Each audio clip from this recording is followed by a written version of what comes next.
Om Shanti. Good morning. परमपिता परमात्मा ने हमें इतना अच्छा जीवन दिया है।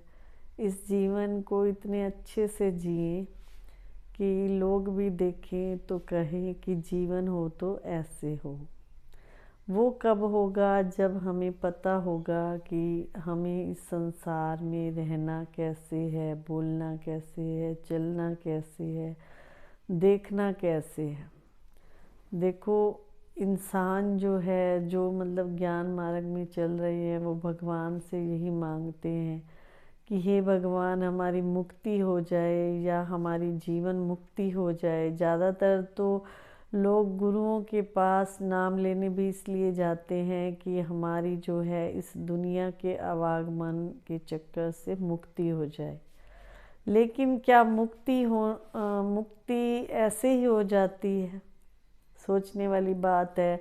हम गुरु जी से नाम ले आए तो क्या हमारी मुक्ति हो जाएगी? नहीं होएगी।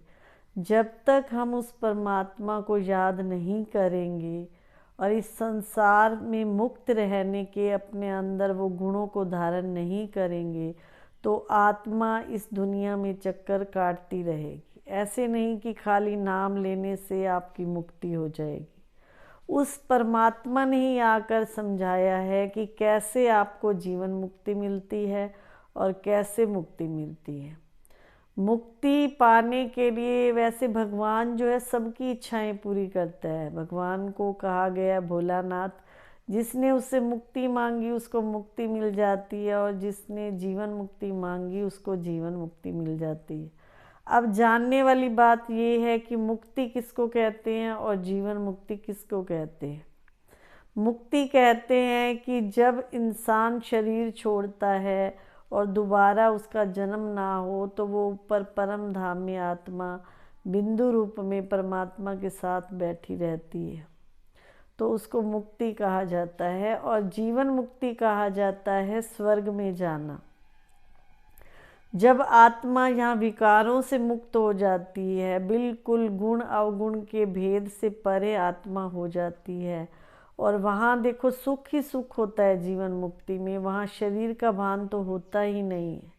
तो जीवन में रहते हुए भी जीवन से मुक्त। सतयुग एक ऐसी प्राप्ति है, स्वर्ग की प्राप्ति ऐसी प्राप्ति है जीवन मुक्ति की कि आप शरीर में हो लेकिन शरीर में रहते हुए दुख सुख की फीलिंग से दूर हो।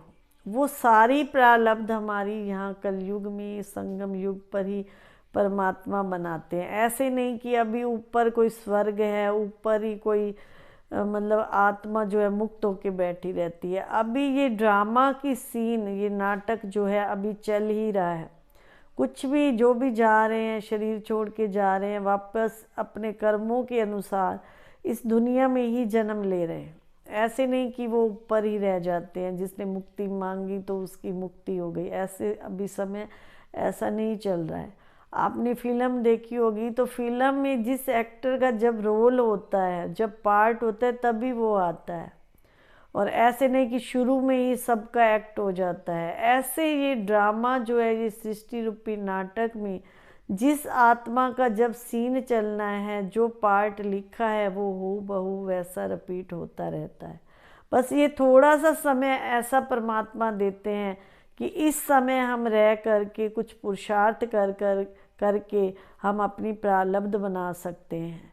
जैसे कहते हैं ना कि कलयुग में ये जन्म जो है हीरे जैसा है। क्यों हीरे जैसा बनाया? क्योंकि इस समय हम ऐसा कुछ कर सकते हैं, अच्छे से अच्छे कर्म करके भी अपनी प्रारब्ध बना सकते हैं। जैसे देखो, बच्चा पहले स्टडी करता है, फिर स्टडी से ही उसको पता चलता है कि इस स्टडी से मैं डॉक्टर बनूंगा, इस स्टडी से मैं इंजीनियर बनूंगा। तो ऐसे परमात्मा ने भी अपना जो है इस समय, जैसे प्रजापिता ब्रह्मा कुमारी ईश्वरीय विश्वविद्यालय नाम क्यों दिया? क्योंकि यहाँ पर एक पढ़ाई पढ़ाई जाती है। पढ़ाई भी कहाँ की? सतयुग में जाने की। मुक्ति पद कैसे पाना है, जीवन मुक्ति पद कैसे पाना है, वो पढ़ाई यहाँ पे सिखाई जाती है। घर गृहस्थ में रहते हुए अगर हम विकारों से मुक्त हैं, अपना जीवन पवित्र जी रहे हैं, मोह से भी मुक्त है, लोभ से भी मुक्त है, तो हमको दोनों प्रारब्ध मिलेंगी। मुक्ति भी मिलेगी और जीवन मुक्ति भी मिलेगी। खाली मांगने से कुछ नहीं देता भगवान। जब हम कर्म करते हैं, पुरुषार्थ करते हैं, उस पुरुषार्थ की प्रारब्ध ही हम आगे जा कर के भोगते हैं। राजा जनक का मिसाल भी देते हैं। आज भी बाबा ने मुरली में यही सुनाया कि जीवन मुक्ति किनको प्राप्त होती है? जो यहाँ पर जीवन में रहते हुए भी विकारों से मुक्त है, बुराइयों से मुक्त है। राजा जनक को 1 सेकंड में मुक्ति कैसे मिली, जीवन मुक्ति कैसे मिली? क्योंकि उन्होंने महल में रहते हुए भी अपने आप को इस संसार के सर्व बंधनों से, सर्व विकारों से मुक्त कर लिया था। इसीलिए राजा जनक का मिसाल देते हैं कि उन्होंने 1 सेकंड में जीवन मुक्ति पा ली। इसके ऊपर जैसे एक छोटी सी कहानी भी सुनाते हैं कि एक साधु जो है राजा जनक की परीक्षा लेने आए। बोले ऐसे कैसे हो सकता है कि महल में रहते हुए भी वो विकारों से मुक्त है? तो राजा जनक को उसी टाइम पता चल गया कि ये मेरी परीक्षा लेने आए हैं। तो उन्होंने अपने महल में एक तरफ आग लगवा दी। तो वो साधु जो थे वो कमंडल उठा करके भागने लगे, लेकिन राजा जनक अपने आसन पर मस्त बैठे हैं। तो उन्होंने फिर उस साधु को कहा कि देखो, आपको भागने की क्या जरूरत है? महल के तो मेरे को आग लग रही है और भाग आप रहे हो। तो ऐसे हम मान लो हमारा कोई नुकसान हो जाता है या कुछ हो जाता है तो हम कितने मुक्त हुए। अब इस तो छोटी सी परिस्थिति आ जाती है तो हम रोने लग जाते हैं। कोई घर में किसी ने शरीर छोड़ दिया तो रोने लग जाते हैं। लेकिन परमात्मा कहते अंदर से मुक्त होना, विकारों से मुक्त होना, उसको ही कहते हैं जीवन मुक्त हो जाना।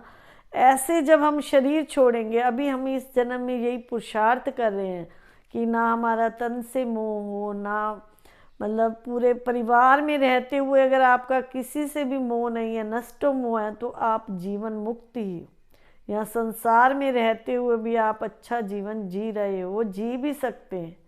यही प्रजापिता ब्रह्मा कुमारियों में सुनाया जाता है कि जीवन में रहते हुए अपने जीवन को विकारों से कैसे छुड़ाएं, कैसे शांत रहें, कैसे बुराइयों से मुक्त रहें। तो यही सच्चा सच्चा पुरुषार्थ है। तो आज के टॉपिक में विशेष मैंने यही सुनाया कि मुक्ति, जीवन मुक्ति खाली 2 अक्षर का नाम लेने से नहीं मिलेगी, पुरुषार्थ करने से मिलेगी।